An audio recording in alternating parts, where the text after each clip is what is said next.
time last year, we were standing here still having the conversation about decoupling of the developing world from the developed world, and that some would continue to power ahead without major disruption from the downturn, particularly we've seen here in the Eurozone and also the United States. As we stand here in 2013, we know that's been an incredible challenge. Some have managed that challenge much better than others. I'd like to frame this debate for the hour in the context of the frontier markets, the emerging markets, and the emerged markets, if we can put it that way. They both, all three, hold different challenges of risk, high reward, and that challenge when you get to the emerged stage of being a developed economy or near developed economy, and the challenges that poses to try to sustain long-term growth.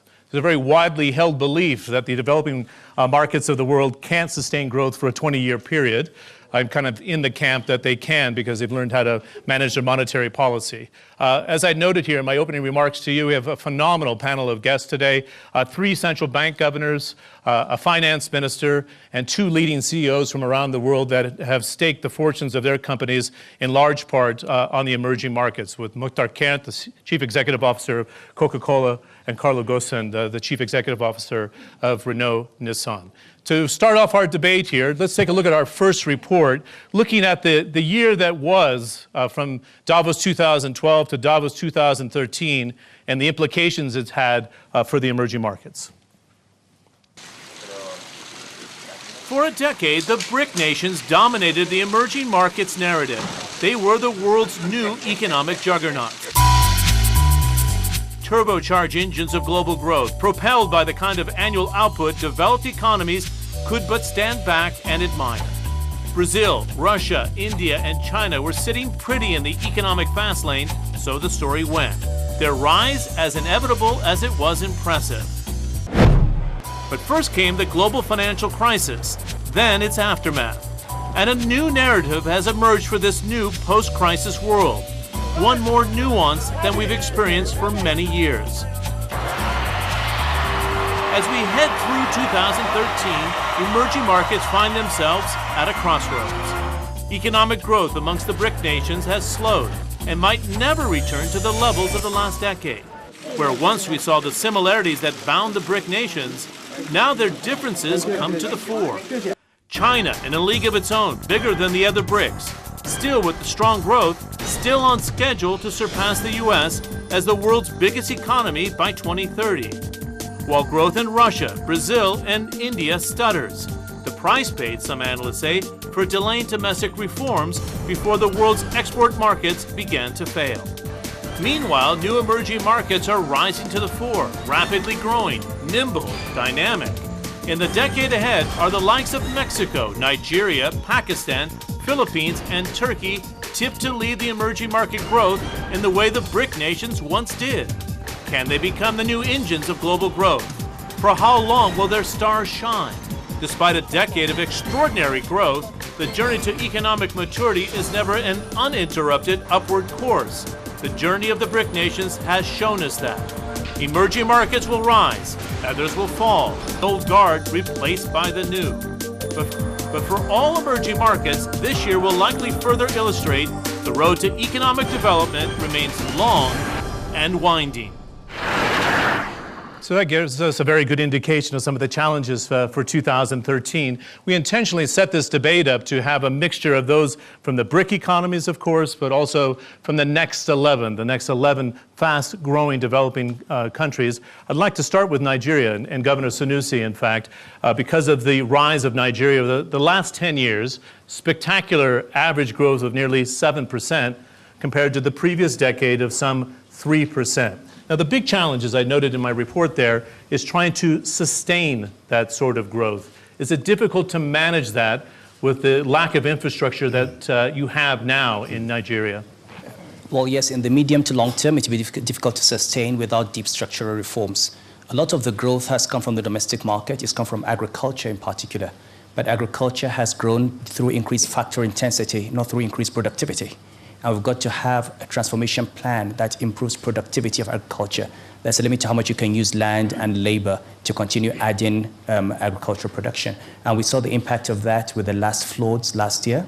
The floods basically affect agricultural growth and then slowed down GDP from 7% to just over 6%. The outlook for the oil sector, again, is not too bright in the medium term with increased self-sufficiency in the United States. Therefore, we do need to fast-track structural reforms in the power sector, in the oil and gas sector, moving to petrochemicals, and the agricultural sector, moving up the value chain. If we can do that, we can move actually into double-digit growth, and it can be sustained for a very long time. Double-digit growth, you're suggesting? That's very interesting. If you think of this country in the last 10 years, this is a country that has grown at 7%, generating only 4,000 megawatts of electricity. So imagine what would happen if we started generating 20,000 megawatts of electricity. Manufacturing is only 4 or 5% of GDP because of the lack of poor infrastructure. If that improved to 20% of GDP, you can just imagine the outcomes of that. So we're coming from a very low base in terms of infrastructure, in terms of the enablers of growth. Power, petrochemicals, we still import our energy even though we're an oil-producing country. Build your own refining capacity, build your own petrochemicals industry, increase productivity of agriculture from 2 tons per hectare to 8 to 10 tons per hectare like Asia, improve manufacturing, and you're in double digits easily. Governor Tombini, you're representing a phenomenal economy that had a great boom off of the commodity boom, but also, in a sense, a bust going from 7.5% growth and just struggling to hold on to 1% at the end of 2012. You've cut interest rates. People talk about the amount of investment needed to really realize the potential of the Brazilian economy. What can we see or expect in 2013, and what other tools do you have in your box to combat the downturn? Well, over the last 2 years, as you said, John, we had a slowdown. It was necessary. We were growing too fast in 2010, over our potential. So we need to put a lid on this overheating that was happening. And we tightened policies, and later on we reversed beginning in August 2011. This reversal has been for a period of 12 months or so. And in Brazil, what we have, last year was a year of slow growth. This year, the prospects, market participants expect growth is slightly above 3%, so it's doable. And what we see in Brazil is that even with this slowdown, we have record low unemployment in Brazil. We have created over 1 million jobs last year. As you know, our recent history, we have raised close to 40 million people to the new emergent middle class. We have reduced the level of poverty. People below the poverty line was to the order of 38%, now it's around 20% in 10 years. So there's been a major transformation in the country. We have a much larger domestic market, we have a much larger middle class, and this will continue. Demand last year, in spite of the slowdown, grew to the order of 8% when you see retail sales. So it's a strong growth in that respect. Going forward, we need to increase productivity. So there are numbers of initiatives in this direction. For instance, the reduction in the cost of energy, which has been a major cost for producing in Brazil. So starting now, we are reducing the cost of energy for businesses, also for households, and this will have an impact in reducing the cost of production in Brazil, increasing the return on capital. There are also other initiatives such as the reduction in payroll taxes, also to increase productivity, and a number of initiatives to improve the quality of labor in my country.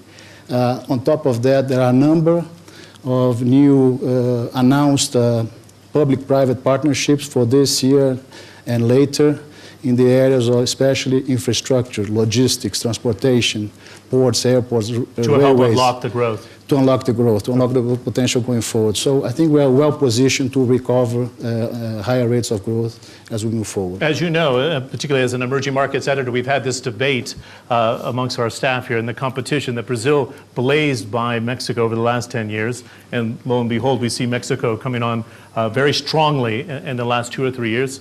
Minister Vidagurai, it'd be good to hear your thoughts here on this baseline growth of about 4%, and that's the projection probably for 2013. With the new government coming into place here, how will it differ in terms of economic policy? The exports, some 80% go into the United States. The U.S. is starting to recover. You've got good natural resources, of course, through the state oil giant Pemex. But how will the policies change here to try to nudge up the growth in Mexico? Well, I think the two key concepts for describing President Enrique Peña Nieto's policies in promoting growth are first stability, and the second is productivity.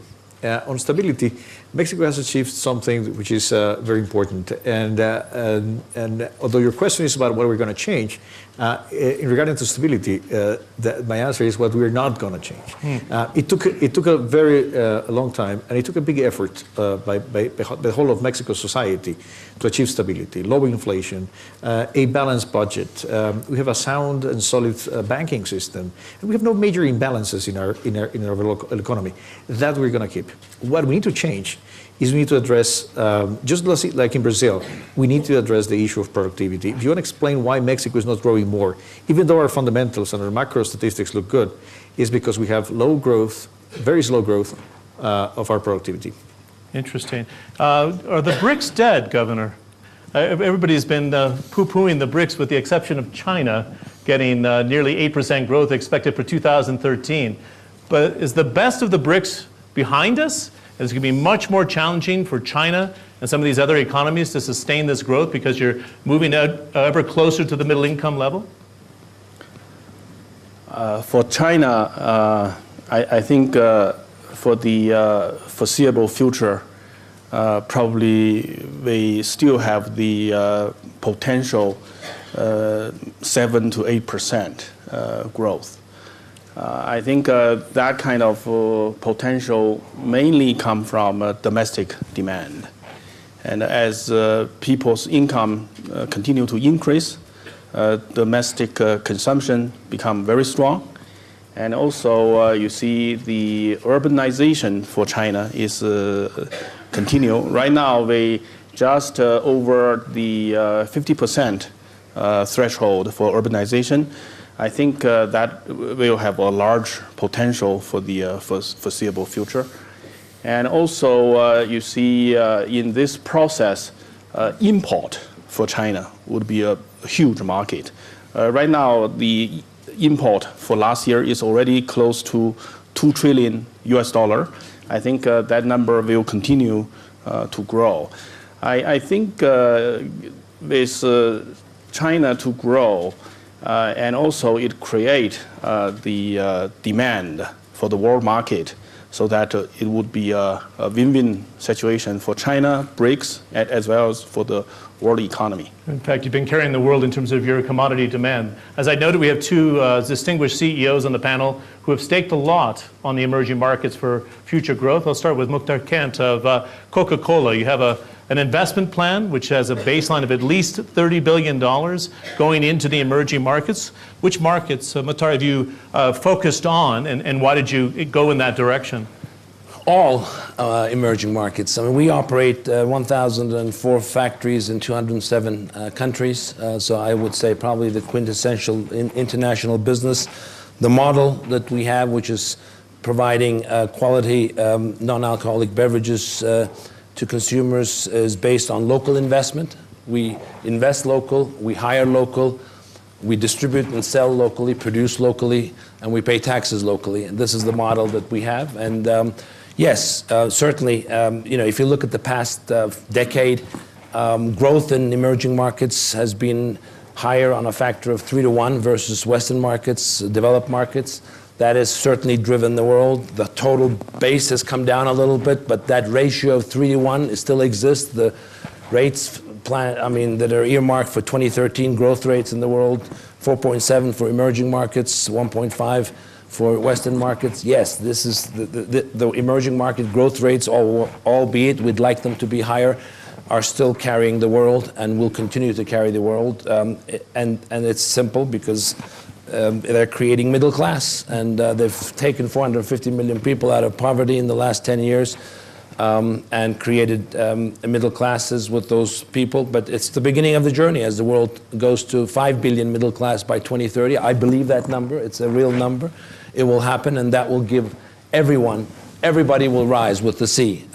And I'm very excited with the prospects in emerging markets, but where we have earmarked investments, multi-year, 3 to 5 year investment plans from Russia to Latin America, Mexico, Brazil, all of Latin America, China, all of Asia, Middle East and Eurasia, totaling about 35 billion over a 4 to 5 year period with the base of 2011. So we're in that investment mode. We're creating new plants, modernizing our facilities to be all LEED facilities, environmentally friendly around the world. And the exciting thing for me is not just the growth prospects, but today for a business like mine, selling 3,000 products, 500 brands, non-alcoholic beverages from juices all the way to Coca-Cola. Innovation for us is now coming a lot from these emerging markets. I call it frugal innovation because actually the cost of that innovation is less. And so it's now all coming from the outside of the business. Nothing is all the best ideas are outside, not inside. Interesting. And those great ideas are coming from the outside. Like our plant bottle, the first beverage bottle made partially from plants, fully recyclable, was developed in India through the sugarcane industry. We use sugarcane molasses instead of fossil fuels for partially to make those bottles. That came from India, just one example. But I just want to finish with one thing. For a business like mine, I don't want anyone to get the impression there's no growth left in Western markets. It's just a lower rate of growth. Because if you just say, well, I'm only going to concentrate on emerging markets, your business model doesn't work. And we are generating growth from every continent, albeit different rates of growth, lower growth versus much higher growth rates in emerging markets. And I believe there's a number of risks to everything I've said, and maybe we can tackle those later. Absolutely. So you're of Turkish background, born in New York. Carlos Gomez, Lebanese background, born in Brazil. So you have the DNA within the emerging markets. Right. Both Renault and Nissan, very highly exposed to the emerging markets, and you're not done yet. You want to give us a taste of the latest investments, the success in China in terms of the numbers you're turning out? You even have a new car, bringing back an old brand, Datsun, to go into these emerging markets at a lower cost entry point. Yeah, well, obviously we're investing in practically all the bricks, and as you know, one car plant is about $600 to $700 million. So they are major investments. It's about 5,000 people direct. It's about 25,000 people indirect working in the logistic, in the supplier, etc. So these are major investments. China is a primary place to invest because China is already the largest car market in the world. And even though it is the largest car market in the world, when you go to the fundamentals of the growth, it's about how many cars do you have per 1,000 inhabitants. This is a very simple statistics showing you how much more potential you have. In the United States, you have about more than 600 cars per 1,000 inhabitants. Average European ratio is about 500 cars per 1,000 inhabitants, which means a country like Portugal or a country like Spain, you have about 1 car for 2 people. While China, it's less than 100 cars per 1,000 inhabitants. So there is absolutely no reason anybody is going to think that China is going to be below an average European country, which means that you're going to come at a certain point in time to about 500 cars per 1,000 inhabitants, and then you can see the potential of growth of the Chinese market, even though China is already the largest market in the world. You can apply the same logic to Brazil, to Russia, to India. In India, there is less than 50 cars per 1,000 inhabitants. In Brazil, there are about 200 cars per 1,000 inhabitants, as well as in Russia. There is a huge potential for growth, and we, as car manufacturer, we want to position ourselves in all these markets, so we have major investment going on for both brands. But these are investments which are not a one-way street. It's we invest the car, but we source the cars. That means all the parts needs to come from the country. And at the same time, we are putting engineering center in these countries because in many countries, and I want to take one example, which is not represented here on the panel today, which is India, where we are hiring Indian engineers to develop particularly the car of the Datsun brand. What is the Datsun brand? These are the ultra low cost cars, which are going to allow us to access people who are today having motorcycle, tricycle, who are aspiring to buy a car but cannot buy a car just because of the cost of the car. So we want to develop a car for them. So massive investment going on, and it's a trend for the long term. In fact, thanks very much. In the last 3 to 4 years, due to the financial crisis, we've gone to what I like to call the G7 world into a world of the G20, to have the greater voice of those around the table here of the emerging markets and a much closer dialogue with those of the industrialized world. It worked famously when you had the financial crisis and we needed some of the capital from China and some of the other markets of the world. Less so now when we have national problems that have national attention. Which leads us to believe, are we going to move from a G20 world to a G2 world, one dominated by the United States because of the size of the economy and its military might, and that of China with its very, very deep pockets, large population, and sitting at the other side of the globe. There's two big weights in the world. Let's look at this video, and we'll pick up that debate on the G20 to the G2 world as a result of the financial crisis. With the dust finally settling in the post-financial crisis world, a new global economy is coming into view. The age of rapid expansion may be over. Easy money a thing of the past. Export-fueled booms harder to come by.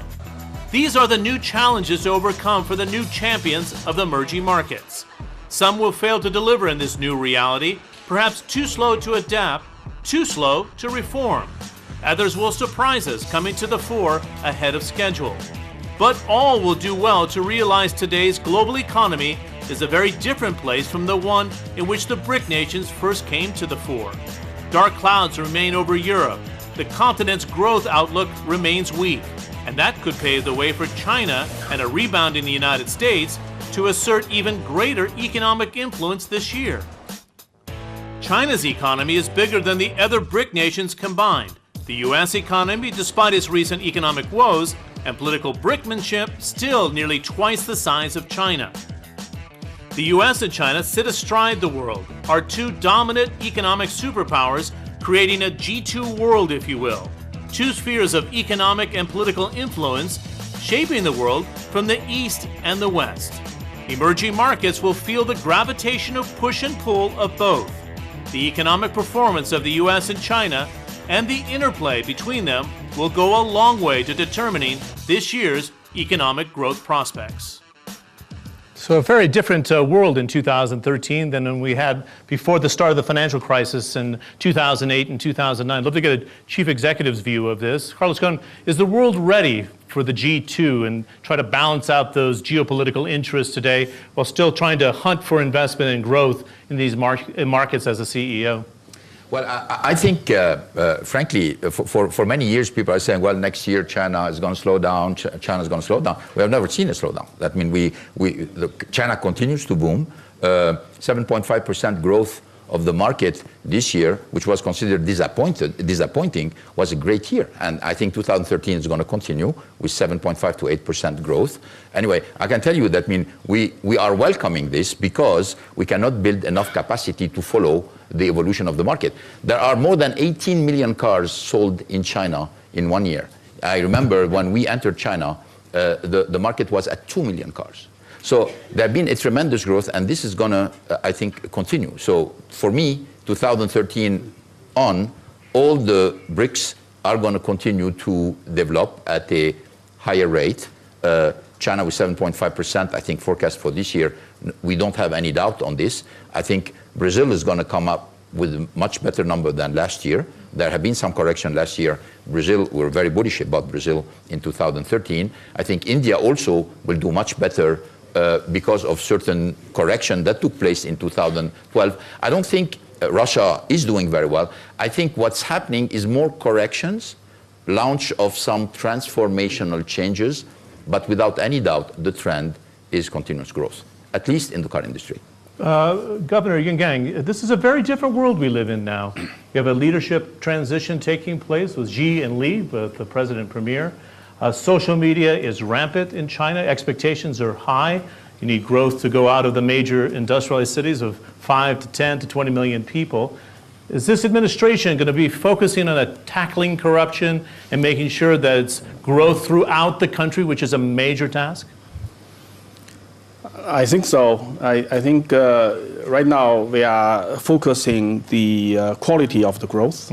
And when I say that, I think we are going to pay more attention on the energy efficiency and environmental protection, and also the sustainability of the growth. I think we have to continue the reform and open door process to make the structural adjustment, and so that you see we have this growth, as you said at the beginning, from agriculture to manufacture. Now maybe there are a lot of growth in service industry, right?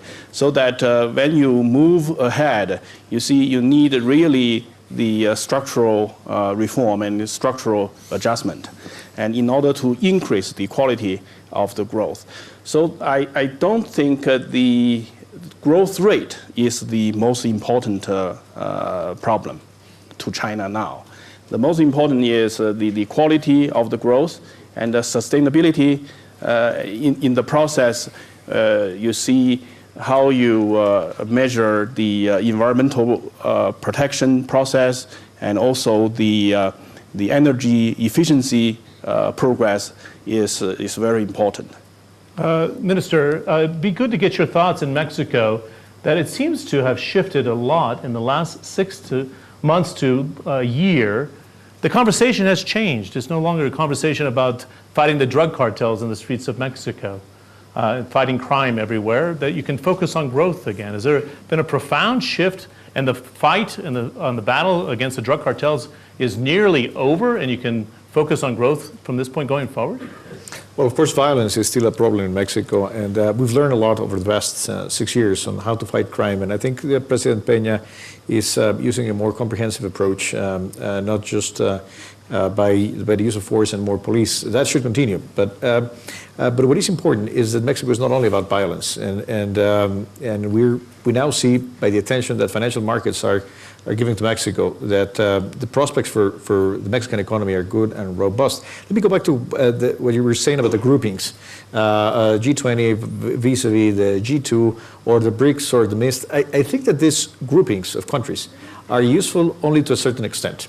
They're a good start for the analysis, but the reality is that all countries, particularly emerging economies, are quite different among themselves. The case of Mexico is quite different from other countries, say in Southern America, because we are basically a manufacturing exporting country, whereas other countries like Chile or Brazil or Argentina are mostly commodity exporters. Therefore, the way we dealt with the crisis, was quite different than other countries, and now we see. The recovery in the U.S. is a good thing for us. It's not a bad thing for us at all, and that's why we need to focus so much on their fundamentals and understand that we need to work on our own problems. We need to remain a stable economy. We need to remain an open economy. Mexico is one of the most open economies integrated to the global economy, not only through trade but through financial markets, and we need not to lose our focus in the reforms, such as energy reform, telecommunications reform, banking reform, to work on the most important determinant of growth, regardless of the cycle or the particular thing that's happening in the global economy, which is productivity. Good. Governor Sunusi, what would you say are the biggest risks to Nigeria's growth? You have life in Lagos, which is booming, life in Abuja, which is booming, and big pockets in the south and the north, which have very high poverty rates, and I know this is something that President Goodluck Jonathan has been trying to address along with his top-flight economic team. How do you spread out the wealth quickly, particularly with oil prices still remaining at $100 a barrel? I think the question links up to your earlier comment about the G2 country, and I think Africa as a whole needs to re-examine its relationship with China.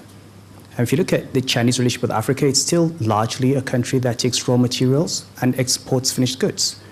The bulk of the goods consumed in Africa are produced in China. Now, the African policymaker needs to see China as competition for an African market. How do you produce those goods on African soil? How do you stop exporting tomato and importing tomato paste, exporting cassava and importing starch? How do you start basically moving up the value chain? Now, I think the real challenge for Africa, Nigeria, and other African countries is how do you invest in technical education? How do you invest in infrastructure? And then how do you take advantage of that market? Because the real, if you look at China over the last 30, 40 years, labor costs have gone up. So labor costs in China are much higher than in Africa.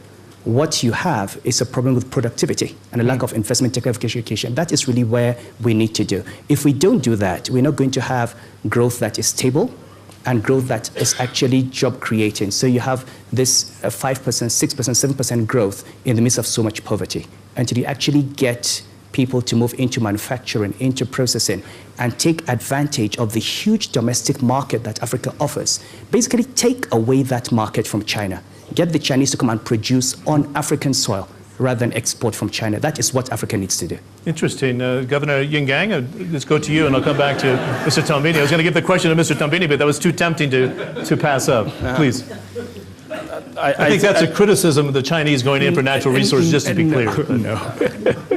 A criticism of Africans not developing their industries. I think the African and China economic cooperation in the recent years, in the past 2 decades, has been, by and large, very, very good. It's a large market, and I think, as the governor said, that as the labor costs in China increase, and of course there will be some manufacturer move to Africa and elsewhere. I think they probably, as you pointed out, they should focus on the infrastructure of Africa, and education is very important. And I would love to see more manufacture produced in Africa. I think that's certainly a correct direction. Good. Governor Tombini, I'd love to get your thoughts on the pressure now that's on President Rousseff. She made a lot of promises coming in. She came after the era of President Lula with that very rapid growth. The criticism she has on the ground is she's too interventionist, and she's not letting the private sector grow, and the private sector is begging for better infrastructure in which to operate. Has she mismanaged this first term in office going forward? No, certainly not, John. What we have in Brazil is that we realize that in a couple of years, when this global crisis behind us, in a few years, hopefully, these countries that are now in trouble will be much more competitive than they were entering the crisis. They are addressing various long-term issues now. We're seeing export growth in Europe to the order of 20% in 12 months. So we need to be prepared for that. So she's addressing a number of issues in the recent past, like energy cost. She just announced a couple of days ago the details on this energy reduction cost. So preparing for a more productive economy to be more competitive in the future. She's also announced, the government has announced a number of tax reductions. As I mentioned, labor payroll taxes have been reduced. So, in fairness, these are really behind the curve, though. I think you were lulled into believing that China and some of the other developing countries would continue to buy all the commodities, and it came to a crashing halt during the financial crisis. Well, you have to do this. You have to address these long-term issues, right? And you have to prepare for a stronger competition in the future. And in this way, she's addressing many important long-term issues that we had in Brazil. So better now than later. So in a few years, this economy will be much more competitive than it was. So I think it's reducing production costs is a good thing, and certainly the private sector will benefit from that. Lowering the tax burden, which is a major issue in our country for many years, is also a desirable thing. We are addressing that. Preparing, qualifying our labor, also very good. She's putting a lot of weight also in public-private partnerships, so she wants more private sector involvement in rebuilding and in enhancing infrastructure in Brazil. So I think all the initiatives are geared towards having a country and economy more competitive in the future, and we'll start to see that as we speak this year. Good. Muhtar Khan, I'd love to bring a very sensitive issue onto the table here. And I know it's been a challenge in Nigeria with some government studies looking at the level of corruption. Huge issue in Russia. We've talked about this in India.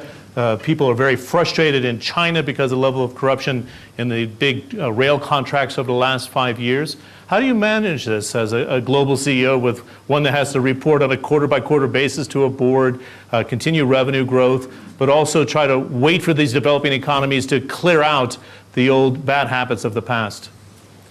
Well, first, I'd say this.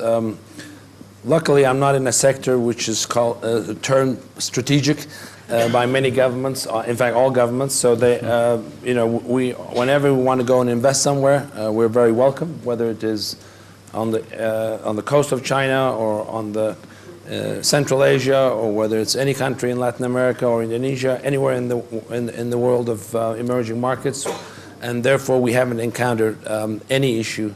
And where we do encounter issues, we have very strict internal guidelines, which every one of our 770,000 employees, system employees around the world, adhere to, with the signature of a code of business conduct by everyone. And again, you can have systems that fail that, but we absolutely have. It has not been in any way a deterrent to our growth. I'd say, experience over the last 10 years in Africa shows that African countries, one of the reasons why Africa is doing well is that it is making meaningful steps in governance, improvement of governance across the whole continent of Africa. In fact, we almost have two different worlds in Nigeria right now. You have a very expert economic team. You did a study over the last 10 years, $30 billion of oil concessions going into the wrong hands in Nigeria. And this is the complaint some of the people living in poverty have. Is this government going to finally get to the bottom of what has held back Nigeria in the past? And you have the spectacular growth. Is this the opportunity to do that? Well, the reality is, I think we begin to recognize, and the government has to recognize, that some of the social insecurity of the country is at least partly a result of this level of misgovernance. But having said that, beyond the headlines, there are a number of other headlines that the world doesn't take note of. Take the banking crisis that happened in Nigeria. We investigated the banks. We found that CEOs had been taking money from the banks. We recovered the money and we put CEOs in jail. We are the only country that has done that. Okay, nobody talks about that, okay? I mean, your bank CEOs are all sitting clean and taking bonuses. Ours, basically, those who mismanage banks are out of their jobs, and some are facing trial, some have gone to jail, and we've recovered assets. Now, so there is progress. There is a long way to go. Certainly, there's a lot that needs to be done in the oil sector. The bunkering has to stop. And some of it, the fraud in the subsidy regime has to stop. There has to be a general commitment across the board on zero tolerance for corruption. But there is progress. We just have to continue moving. Secondly, Africa is 54 countries. And it's very easy to think of Africa as Nigeria and South Africa. There are countries like Botswana, like Mauritius, that have made significant progress on governance. Okay, improvements in Angola, improvements in Ghana, what's happening in Senegal. We need to make sure that we don't just look at the four big economies of Africa, South Africa, Nigeria, Egypt, and Algeria, and say that is Africa. There are 50 other countries that are making progress and that are growing very fast. A lot of work has gone in Ethiopia in the coffee area with leather, a lot of work in Mozambique, and we need to make sure that we don't lose sight of that. Good. Carlos Ghosn, you've gone into Russia. You think it's a very good market for yourself. Prime Minister Medvedev here in Davos said we're not going to go back to the past. We have to proceed and go beyond oil right now. Huge consumer market, 140 million consumers. Huge corruption problem as well. But you made big, sizable investments. Well, Muhtar mentioned the fact that luckily he's not considered as strategic. So I would say, luckily, we are considered as strategic. So because when you're considered strategic, you're dealing at the highest level of the government. And usually when you deal at the highest level of the government and the government pay a lot of attention to what you're doing, if there is any corruption, you are absolutely not concerned. I can tell you that in our case, we are heavily involved in Russia, we're heavily involved in India, we're heavily involved in China, we're heavily involved in Brazil. And every time these are major investment, a lot of employment, usually you are dealing at the top level of the government, and because of this, they follow the progress of what you're doing, they follow your investment and your hiring, and you're spared a lot of trouble in terms of corruption. Interesting. Very, very interesting. Thanks very much for that. I have just a round of questions very quickly for the panel on natural resources. Then I want to open the floor to questions. So if we can have the microphones come out. If you can just give me a signal with your hand, I'll make sure I call upon you. We have an incredible revolution taking place in the energy market, as this panel well knows, and those in the audience.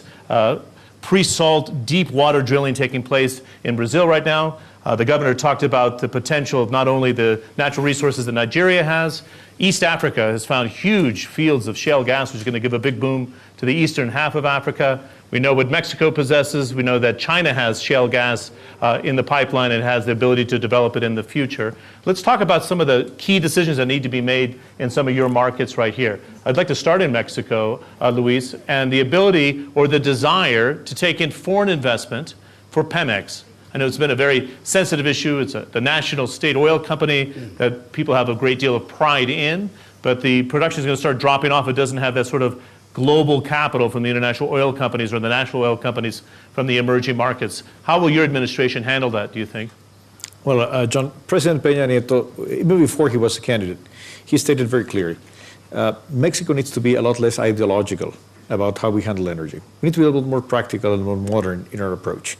That does not mean selling Pemex or selling our reserves, but that means allowing for the changes in the legal framework to allow for a more private participation in the oil and gas sector. So far, geology to Mexico has been a lot better than politics around energy to Mexico.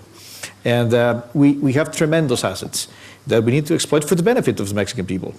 And President Peña has announced energy reform to be one of his priorities for this year.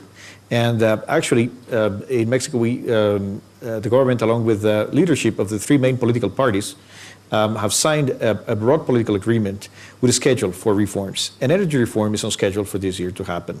And it will never be easy to carry out energy reform in Mexican politics, but I think the conditions are there. And more important, the need is there and the opportunity is there.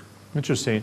Pre-salt deep water oils, hard to find. Petrobras is finding it very difficult to find it at a reasonable cost.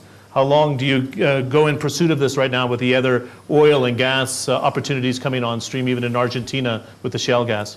Well, we are moving forward. Of course, now we are producing close to 2 million barrels a day. I think the pre-salt layer, 200,000 barrels a day. So there has a reserve of something around 15.5 barrel equivalent billions in this new oil reservoir. So it's a lot of wealth that needs to be explored over the coming years. I don't think Brazil is in a rush to develop that. Brazil has, as you know, a very clean energy matrix, 75% hydroelectric, 30-25% thermoelectric. We have 4 big hydroelectrics now beginning to operate, still finishing up, like Belo Monte, Teles Pires, Jirau, Santo Antonio. So between now and 2015, we'll increase our energy from hydroelectric by, say, 15-16%. And until to 2021, we might increase by 50% the capacity. So we have a very diversified source of matrix of energy sources in Brazil, and we want to continue to develop that as in the future to meet our needs. Governor Yang, the folks that I live with in the Middle East really are very happy that China's continuing to grow, because they love the fact that you're going to be buying their oil for the next 20 years. But we could have quite a revolution with all the shale fields that you have in China, and to have your own domestic production serving a large part of your domestic needs. As you have the money to invest in that stream because of the great reserves you have. What happens next? As far as I know, that in China, we are in the early stage of this development.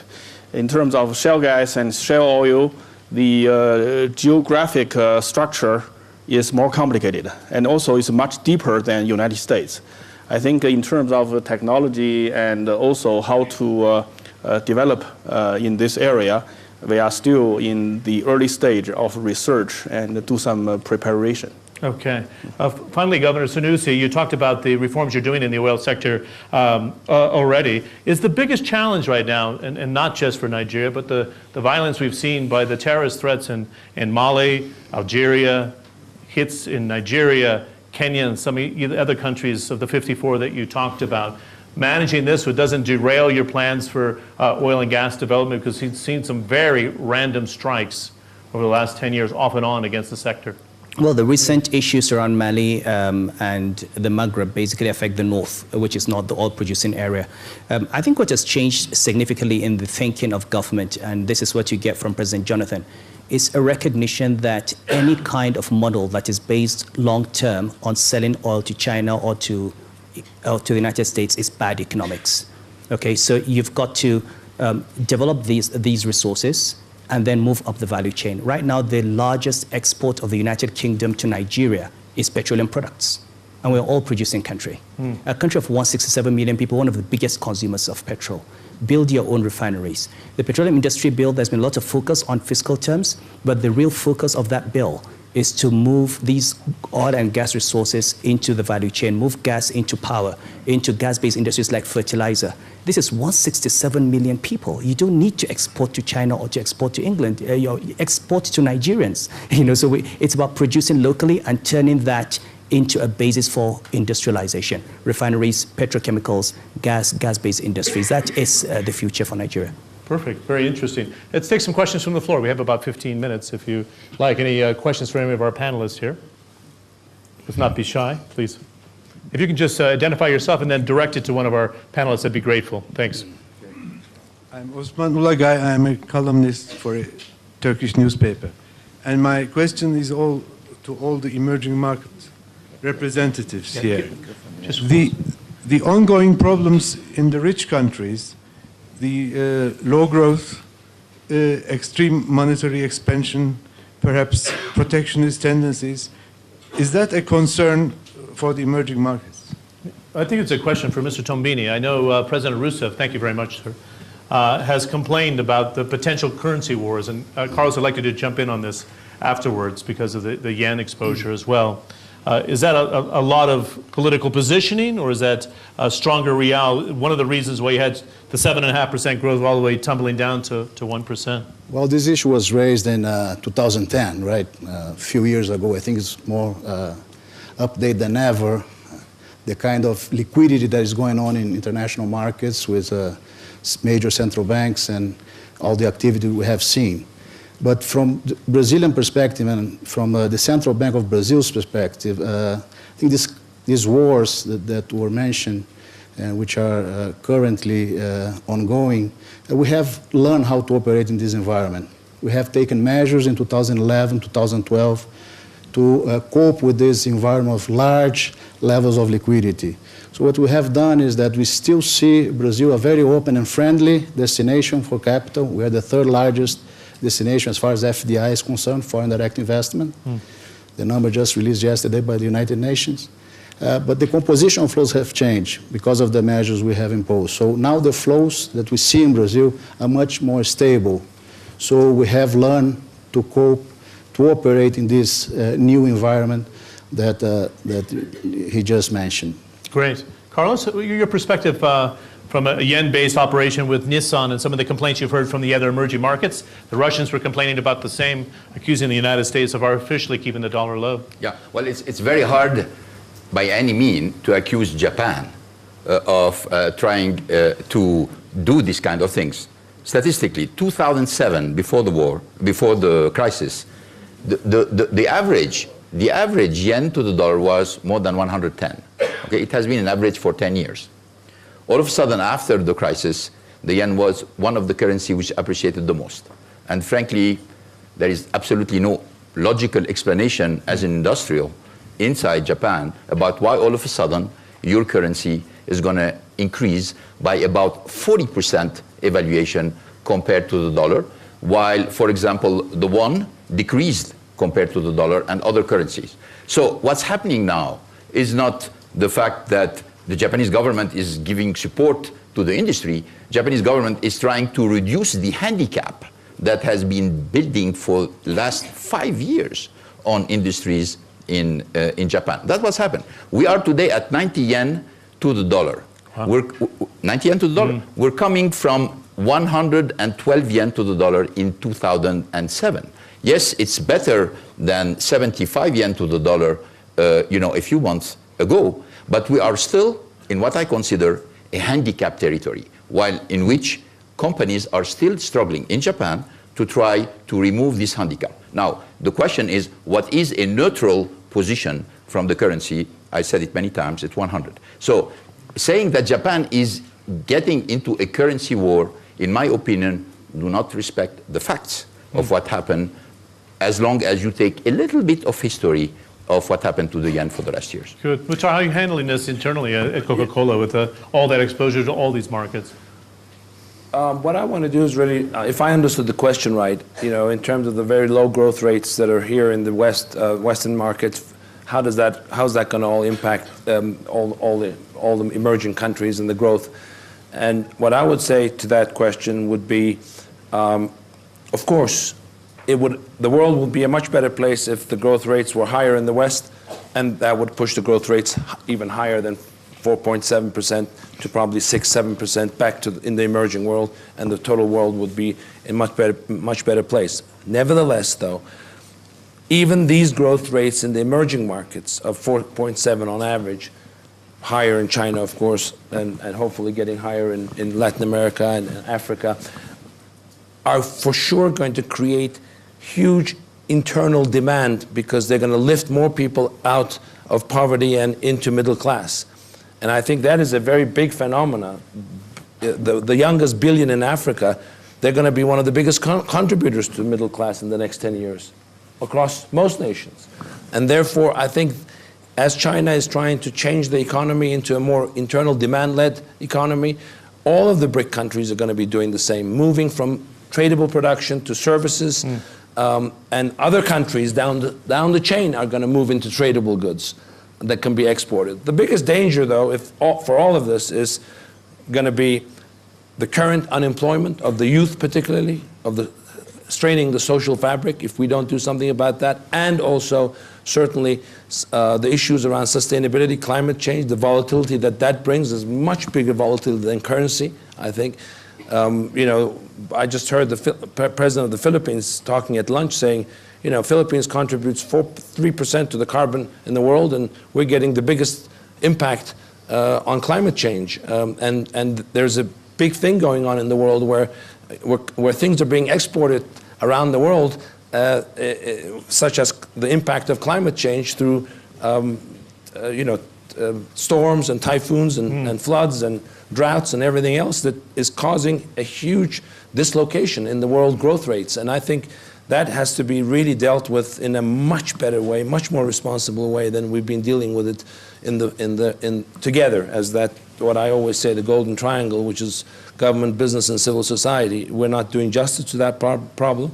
And then finally, I think the youth unemployment. If we are not able to do something about that, that is going to dislocate the trends, I believe, through breaking of the social fabric in the emerging world as well as in the Western world. Yeah, that is a very serious problem, bigger than currency issues, bigger than any noise that may be around trade wars, bigger than volatility on currency, bigger than volatility on commodities, although climate change, of course, has an impact on commodities too. Good. Governor Sunusi, you want to make a comment? Yes, my comment is that I think as a central banker, we run a big risk of not learning from the mistakes of the past. I mean, this idea that central bankers can just print money and then revert and then fight a recession does not basically recognize the limits of monetary policy. What we're supposed to do is provide a stable environment. The major fiscal and structural changes that need to be made have to be made. The idea that the Fed prints money, the Japanese central bank prints money, the European central bank prints money, and then you have this fake growth that basically goes into capital markets going up, all prices going up, and we think we've solved underlying problems of competitiveness and structural issues. It's a very bad idea, and I think a few years down the line, this is going to hit the world again. Commodity prices will crash, stock markets will crash, banks will collapse because we've not addressed the fundamental problems of productivity. We've been loose for too long, as you're saying. I think the central bankers are overestimating the power of monetary policy and taking on too much responsibility. And I think there's going to be a crisis of expectation, and we're going to face reality very soon. Interesting. Luis? On the issue of the exchange rate, John, we frequently hear about exchange rate as a competitiveness a policy tool. But let's remember that from an emerging market perspective, we should think first of volatility of international capital flows when we think of exchange rate policy. And we've learned over the years that having a true flexible, free, flexible exchange rate is the best policy to act as a buffer of external shocks. And we, even though the prospects are good, in the case of Mexico, we remain to be a small, growing, but small economy in a very open, and volatile international financial markets. So our priority is not to set the exchange rate in a particular level, because one half of the economy is going to be happy, the other is not going to be happy. But what is important is to use the exchange rate market as a buffer and have the shocks being absorbed there rather than in the real sector of the economy. Okay, good. Governor Yinggang, I wanted to ask you a question about the level of reserves. We're looking at about $3 trillion in China. It's extraordinary what the coffers look like. We see Chinese companies going around the world now and making acquisitions, picked up from the question we had here from the floor. When is the political backlash going to be raised on some of the acquisitions? We've seen the tensions rise because of the acquisitions that China's made, purchase of commodities in Latin America and in Nigeria. Politically, do you think that you have to tread very carefully with your other hat on as a sovereign fund manager about the acquisitions that the Chinese companies inevitably would go out to make in some of the developed markets of the world? I think first we have to emphasize this is a market economy. And if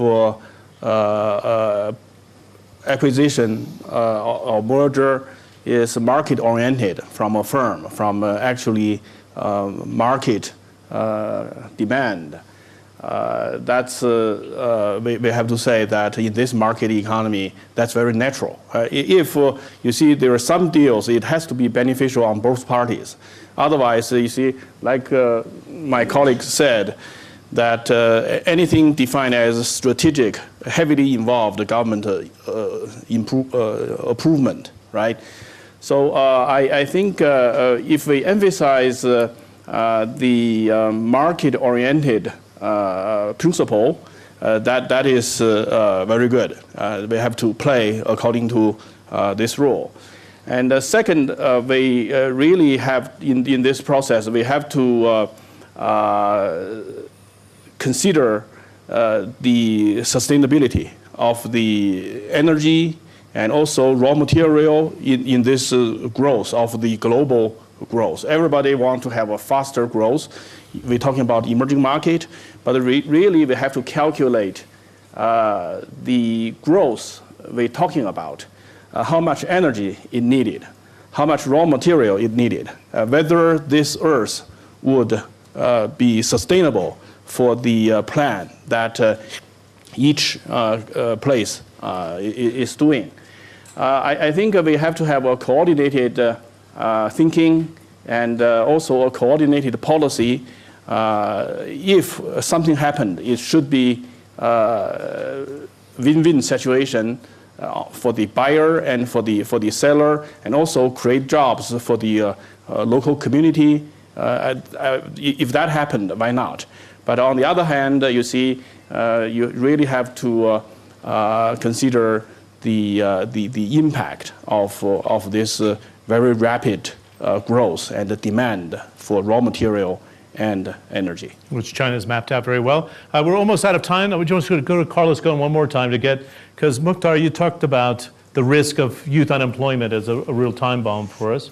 What would you say for the emerging markets specifically now, because you've put so much money in the stakes of the two companies you manage on the line of the emerging markets? What's the greatest risk to emerging markets that we should all watch out for, in your view, as a chief executive in 2013? Well, frankly, I don't think we can say there is one risk for all emerging markets. I think you have to take them one by one because the situation is very different. The situation in China, very different from the situation in Brazil or in India or in Russia. So I would not say there is one common risk for all the emerging markets. I think you have to take them one by one, and the risk for each one of them is completely different. I mean, if I can take one particular country that I know very well, which is Brazil. I would say Brazil today is facing many challenges, even though it has huge potential. But between the challenges is competitiveness of its industry, or at least in certain sector of the industry, like, for example, the steel industry. It's not competitive, and it defies logic because Brazil has everything to be competitive on steel. It has iron ore, it has technology, it has competition, but it's not. Just steel, iron ore shipped to Korea, coming back to Brazil, end up costing less than steel bought in Brazil. There is something abnormal in it. So there are some sector like this where you have a problem of competitiveness, and also the fact that there are still too much tax on some goods. I mean, the cars in Brazil are between the highest tax in the world. So the risk in Brazil would be not to be able to little by little lower the tax while the country is developing, and at the same time encouraging more competition and removing some of the obstacle to reinforce the competitiveness of Brazil. So I would say China is a completely different issue. India is a completely different issue. So I would say, for example, the governor mentioned the fact that China is trying to manage the resources in a much more effective way and taking care of the emissions and taking care of the quality of the development. Completely different kind of issue. So I don't think we can put all the emerging market in one bag. Okay. Because of time, we'll have to end it there. I appreciate the input from the floor and the time that we did have. A phenomenally good debate on the challenges for 2013. I appreciate your time this afternoon and joining us. Again, the program will air at 1700 CET, all worldwide. So just use that as your barometer. I think that would be 1500 GMT, right, at this time. Thanks again. A nice round of applause to our panelists.